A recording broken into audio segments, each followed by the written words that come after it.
Las personas proactivas habitualmente cuando se adelantan siempre encuentran soluciones a determinados problemas antes que los demás. Y las personas reactivas, hasta que no ven el desastre encima, pues no hacen nada, ¿no? Por cambiarlo. Y algunas veces el problema está en que cuando tenemos ese problema tan grande encima, no tenemos ya capacidad de reacción, ya no nos permite reaccionar, ya no nos permite hacer determinados cambios. Hace algún tiempo leí un libro que se llamaba ¿Dónde está mi queso? Es como una especie de fábula que está muy bien porque ilustra precisamente esto que te estoy diciendo, ¿no? No recuerdo exactamente bien cómo era la historia, ¿vale? Me vas a perdonar, pero hace ya varios años que lo leí, pero sí recuerdo un poco, bueno, de qué iba en general, ¿no? Resulta de que así a grosso modo eran tres ratones que, bueno, todos los días iban a una parte de la casa y siempre había allí un trozo de queso. Todos los días iban, se comían su queso y se iban. Y al día siguiente igual. Y así durante prácticamente toda su vida. Pero un día llegaron y no estaba el queso. ¿Vale? Entonces, ahí a partir de ese momento es cuando esta historia empieza a determinar la forma de ser de cada uno de estos tres ratones, ¿no? Llegan el primer día y ven que no está el queso. ¿Qué ha pasado? ¿Qué ha pasado? Un desastre. ¿Dónde está el queso? ¿Dónde está mi queso? Bueno, pues no está. Bueno, pues mañana volveremos, ¿vale? Al día siguiente volvieron los tres y seguía sin estar el queso. Entonces uno de los tres ratones dijo, vale, el queso ya no va a volver. Así que voy a buscarme la vida por otro sitio. Y los otros dos ratones dijeron, no, sí, sí, el queso seguro que va a volver. El queso volverá. Mañana vendremos de nuevo que seguro que está el queso. Al día siguiente el primer ratón, el proactivo, decidió buscarse la vida por otro sitio y ya no fue a ver si estaba el queso o no, sino que directamente buscó su propio camino, se buscó la vida, ¿no? Y los otros dos ratones volvieron al sitio y seguía sin estar el queso. Claro, ya empezaron un poco a preocuparse porque ya eran 3 días seguidos sin el queso.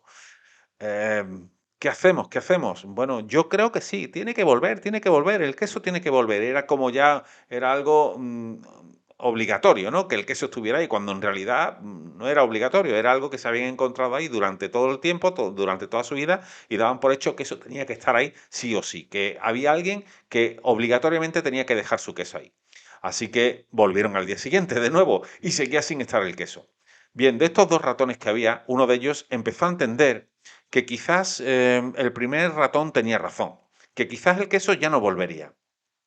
Así que se lo planteó, dijo, yo mañana volveré, por si acaso, pero me da la sensación de que voy a tener que empezar a buscarme la vida por otro sitio, porque ya son 5 días o 6 días sin el queso. Me da la sensación de que el queso no va a volver más, como decía nuestro compañero. Al día siguiente volvieron y el queso seguía sin estar. Así que este ratón decidió dejar de ir y decidió empezar a buscarse la vida por otro sitio. Pero el último ratón no se resignaba. Quería volver a tener su queso allí gratuito, su queso, su forma de vivir gratis, ¿no? Su forma de vivir cómoda, su zona de confort se la habían destrozado. Así que no se resignó, sino que quiso seguir viendo si el queso estaba allí, iba un día tras otro, un día tras otro, hasta que pasó el tiempo y cada vez, bueno, estaba más escuálido, cada vez tenía peor salud, hasta que definitivamente murió. Murió pensando que su queso iba a volver a estar ahí y no hizo nada por cambiar esa situación. Mientras que el primer ratón, al segundo o tercer día, ya encontró otro medio de vida, encontró más alimento. El segundo ratón le costó un poco más porque tardó en racionar y claro, al tardar en racionar, pues las fuerzas mermaban, ¿no? Llevaba mucho más tiempo sin comer, entonces le costó un poco más trabajo que al primer ratón y el último pues encontró el final, ¿no? De esa manera. Esto ilustra bastante la forma de ser que tenemos muchas personas, ¿no?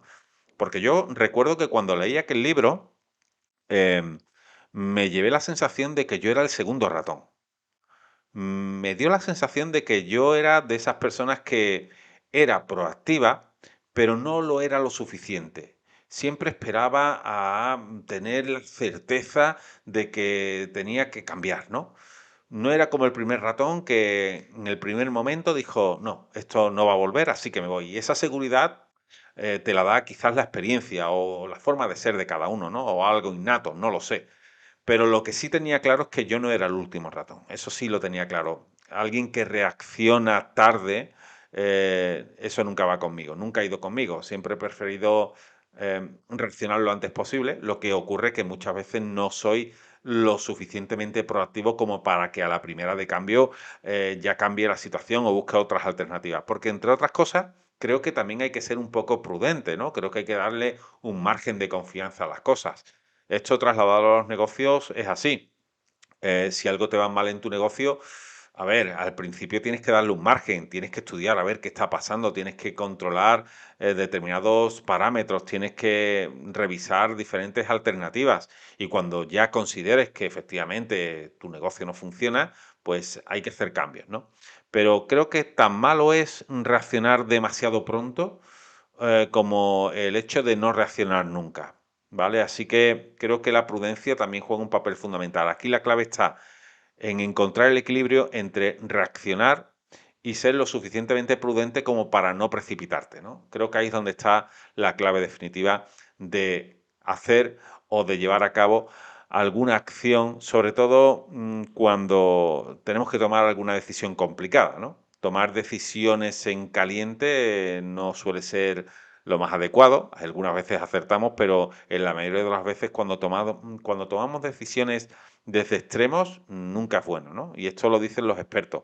Tú tomas una decisión cuando estás eufórico y puede ser tan malo como tomar una decisión cuando estás deprimido, ¿vale? Hay que intentar encontrar un equilibrio mental, sobre todo, ¿no?